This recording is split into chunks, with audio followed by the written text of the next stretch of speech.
Hello everyone, and thanks for visiting Bluebeam Back to Basics.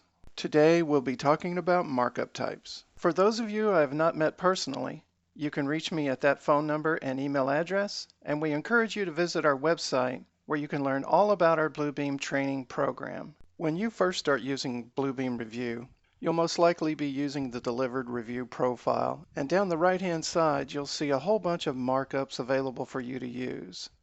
There's text markups, typewriter, highlighter, pen, cloud, cloud plus, call out, images, and so on and so forth. All of these are easy to create. You simply choose the tool, start drawing your markup, and you're done. To me, those are all standard markups, and that's not the type of markups I'll be talking about today. Today I'll be talking about the markups that you can put into a tool set and reuse again and again to maintain consistent symbology. Now, any of the markups that you draw from scratch can be selected, and if you right-click and choose Add to Tool Chest, you can choose the tool set you'd like to put them into and make them a permanent member of that tool set for future use.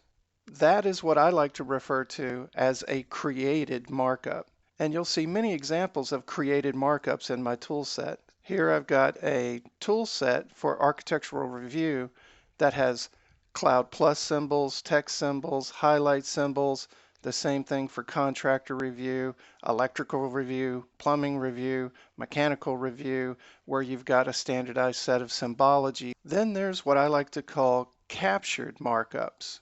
Captured markups are where you take something from the PDF content of a PDF document. You do that with the snapshot tool, which is located under Edit, Snapshot, or just hit the letter G on your keyboard. You draw a rectangle around the item you're looking to capture, and now it's in your clipboard. If you right-click and paste it, now that PDF content has become a savable and reusable markup. To do that, you would simply right-click on it, say Add to Tool Chest, choose the particular tool set you'd like to put it into, and now it's a new captured reusable markup. Two pieces of advice on that is before you add it to a tool set, make sure that you click on it and that you go to Properties and you give it a proper subject, maybe put it on a specific layer for electric symbology, all of those types of things before you put it into your tool set. Lastly, once you add that to your tool set and you've got a captured version of it, don't forget to delete it from your document so that you don't leave copies of it out there unintentionally.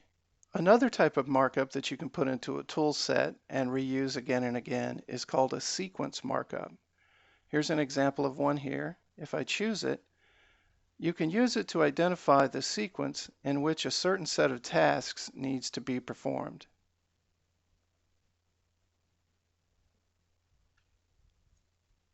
If an item within that sequence gets deleted, you can have it automatically resequence based on the rules you've defined for that particular markup. That rule can be controlled by going into the tool set, choosing the markup, right-clicking on it and going to Sequence, Define, and disabling the Renumber option. If you've already got a sequence in a drawing, it will ask you if you want to have this new rule applied, yes or no, and then when you do, it will adjust accordingly. Now if I delete another one, you'll see that it does not continue to renumber the sequence as it would have if I had not modified that rule. Another type of markup that you can create within a tool set is called a count markup. You can take any created or captured markup that you've put into a tool set, you can select it, right-click on it, and tell it that you'd like to create a count version of that markup. It's now been created and added into my tool set, and it's named Count Measurement. Before you begin placing it in your documents, you should modify the subject to make it more relevant to the item being placed. Here I'm going to choose a fluorescent light fixture, and I'll place 4 copies of that. Then I'll go grab the count version of that and place 4 more.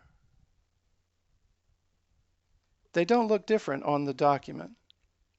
But if I slide up the markup list, we'll see 4 individual fluorescent fixtures, and then we'll see 4 fluorescent fixtures that have an actual quantity count going on. And as I continue to resume that count, it'll be able to track that as well. And it'll also work with any dynamic legends that I put into these documents as well.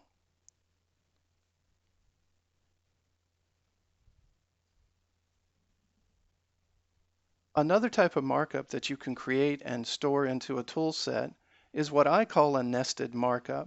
A nested markup, to me, is when you have a markup, another markup,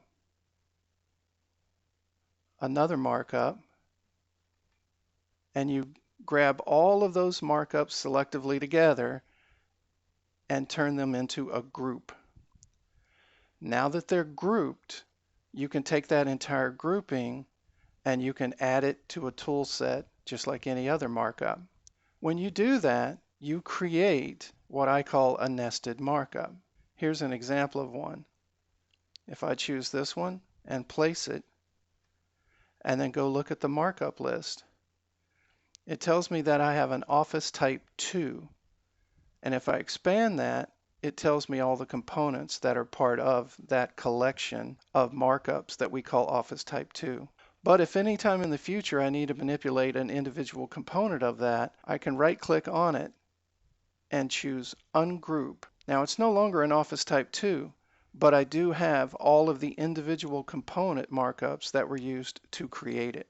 And one last type of markup that you can create and store into a tool set is what I call an assembled markup. An assembled markup to me is when you have a nested markup and another nested markup, and you group those together to create what I call an assembled markup. Here's an example of an assembled markup.